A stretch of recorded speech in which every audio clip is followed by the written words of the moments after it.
Di sebuah proyek konstruksi di kota Seoul, muncul sebuah portal ke dimensi lain. Sekelompok hunter mulai berkumpul untuk melakukan ekspedisi ke dalam portal tersebut yang terhubung ke sebuah dungeon. Dari semua hunter yang datang, terlihat seorang hunter muda yang sepertinya semua orang sangat menyukainya. Karena penasaran, seorang hunter senior yang sempat pensiun tetapi memutuskan untuk aktif lagi karena butuh biaya lahiran anak keduanya, kemudian bertanya kepada temannya tentang hunter muda itu. Barulah diketahui kalau nama hunter muda tersebut adalah Sung Jin-woo, dan dia dijuluki sebagai hunter paling lemah di dunia yang bahkan bisa terluka saat menjalankan misi di dungeon yang hanya level A. Nah, dari semua hunter yang perhatian kepada Jin-woo, ada satu hunter wanita bernama Ju-hee yang paling perhatian kepadanya. Ju-hee ini adalah hunter tipe healer alias penyembuh.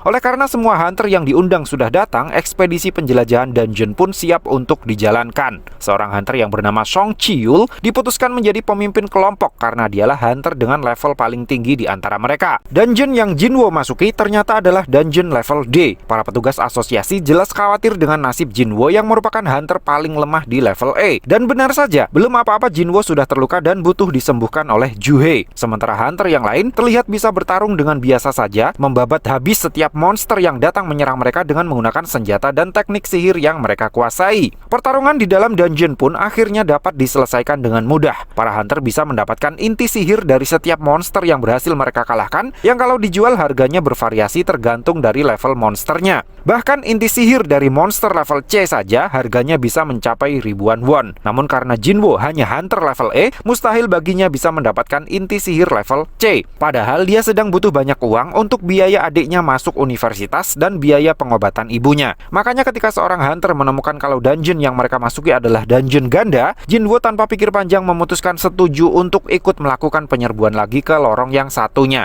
Menurut info dari salah satu hunter, portal akan tertutup secara otomatis 1 jam setelah bos dungeon dikalahkan. Sementara setelah berjalan lebih dari 40 menit, rombongan Jin-woo baru sampai ke sebuah ruangan yang terlihat kosong. Hanya berisi patung-patung berukuran raksasa yang memegang benda-benda yang berbeda. Di salah satu patung terdapat semacam batu prasasti yang berbunyi, pertama, sembahlah yang mulia. Kedua, pujilah yang mulia. Ketiga, buktikan kesetiaanmu. Mereka yang tidak mematuhi perintah tidak akan bisa keluar hidup-hidup. Setelahnya, Ju-hee merasa bola mata dari patung yang ukurannya paling besar melirik ke arah mereka. Pintu masuk ke dalam ruangan pun tiba-tiba tertutup sendiri. Salah satu hunter yang awalnya tidak setuju untuk ekspedisi tambahan itu pun kemudian berjalan menuju ke arah pintu dan bermaksud keluar meninggalkan rombongan. Namun begitu tangannya menyentuh pintu, patung penjaga yang memegang sebuah kapak tiba-tiba langsung mengayunkan kapaknya dan menghabisi si hunter dengan satu ayunan. Sementara Jin-woo sepertinya menyadari ada sesuatu yang aneh dengan bola mata patung raksasa yang berukuran paling besar. Hunter yang ditebas oleh patung raksasa penjaga pintu ternyata adalah hunter level D. Jin-woo jelas langsung panik. Jika hunter level D saja tidak bisa berbuat apa-apa, apalagi dirinya yang hanya level E. Anehnya lagi, dungeon yang mereka masuki itu kan dungeon level D. Tapi bagaimana bisa ada monster sekuat itu di dungeon level D? Karena sudah terlalu sering berada di posisi yang nyaris mati, Jin-woo bisa langsung merasakan kalau ada ancaman yang sangat mematikan dari patung yang paling besar.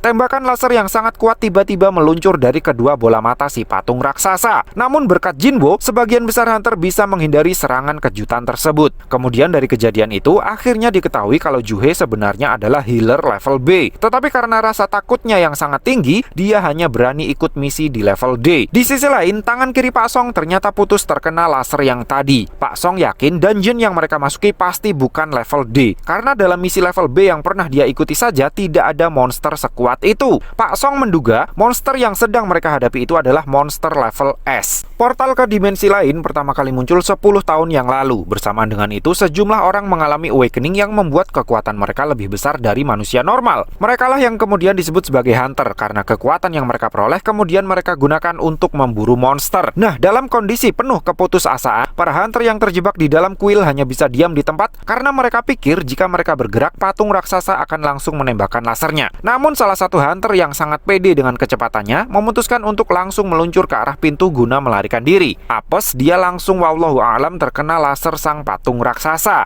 Dengan kekuatan sebesar itu, para monster bisa saja langsung menghabisi mereka semua sekaligus. Tapi faktanya, tidak. Para monster hanya menyerang mereka yang berusaha untuk kabur saja. Hal itu membuat Jin-woo yakin bahwa ada suatu pola atau aturan tertentu yang berlaku di dalam kuil tersebut. Jin-woo kemudian bertanya kepada Pak Song, apa perintah pertama yang tertulis di dalam batu prasasti? Pak Song kemudian mengatakan kalau pasal pertama berbunyi, sembahlah yang mulia.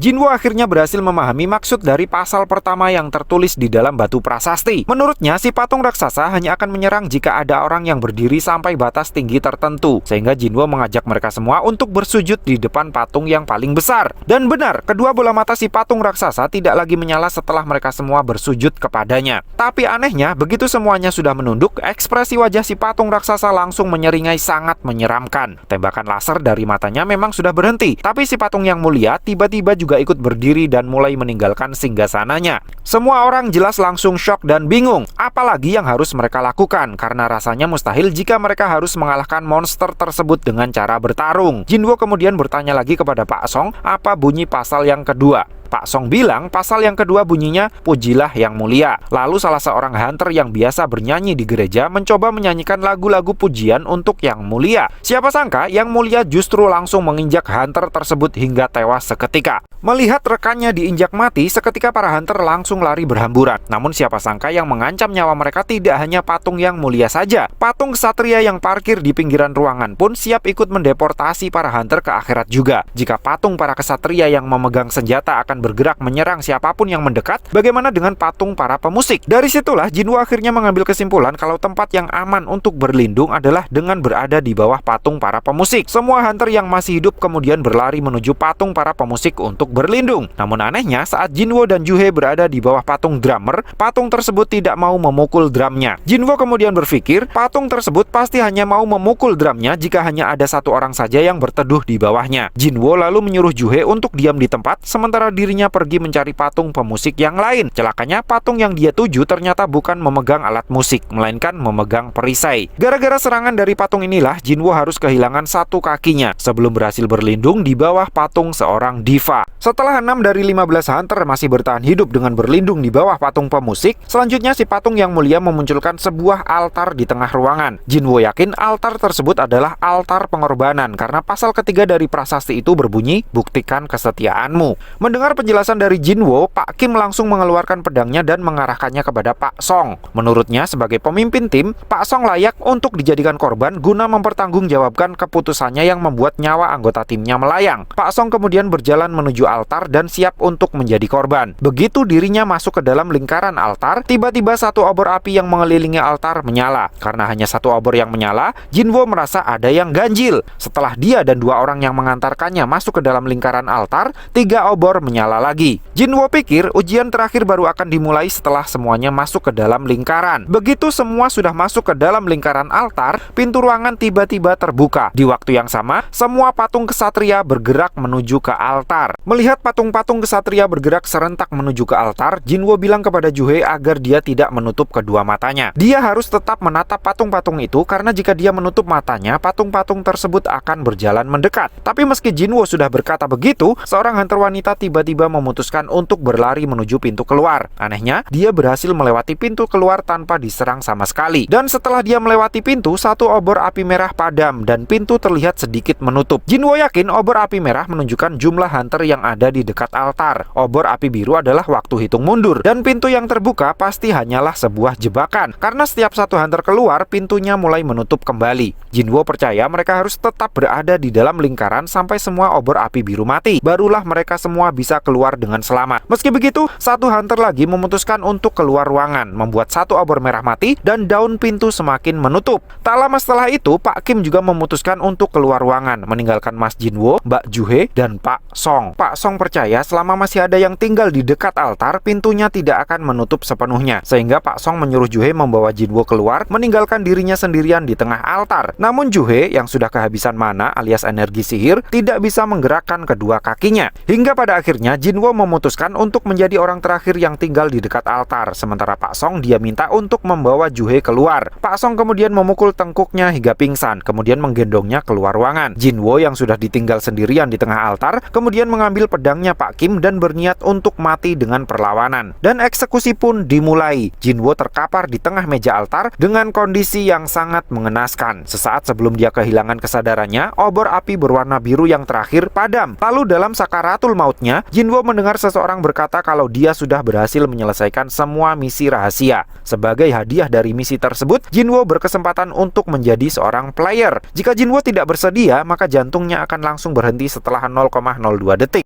Setelah menerima hadiah untuk menjadi seorang player, Jinwo tiba-tiba terbangun di atas ranjang sebuah